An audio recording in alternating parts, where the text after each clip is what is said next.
Computer మౌస్ని invent చేసింది ఎవరు? ఇప్పుడు కంప్యూటర్స్ని చాలా ఈజీగా యూజ్ చేస్తున్నారంటే దానికి రీజన్ దాని పక్కన ఉండే కంప్యూటర్ మౌస్. అయితే 1960 ఆ టైంలో కంప్యూటర్ మౌస్ లేదు.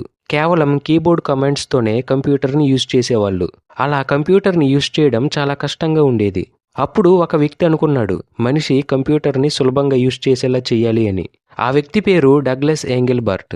ఇతను ఒక ఇన్వెంటర్ అండ్ కంప్యూటర్ సైంటిస్ట్. ఇతను ఇచ్చిన ఐడియాతో బిల్ ఇంగ్లీష్ అనే వ్యక్తి 1964లో ప్రపంచంలోని మొదటి కంప్యూటర్ మౌస్ని తయారు చేశాడు. దీనిని చెక్కతో తయారు చేశారు. దాని లోపల 2 చక్రాలుంటాయి స్క్రీన్ మీద ఉండే మౌస్ పాయింటర్ని కదపడానికి. పైన ఒక బటన్ ఉంటుంది స్క్రీన్ మీద ఉన్న వాటిని క్లిక్ చేయడానికి.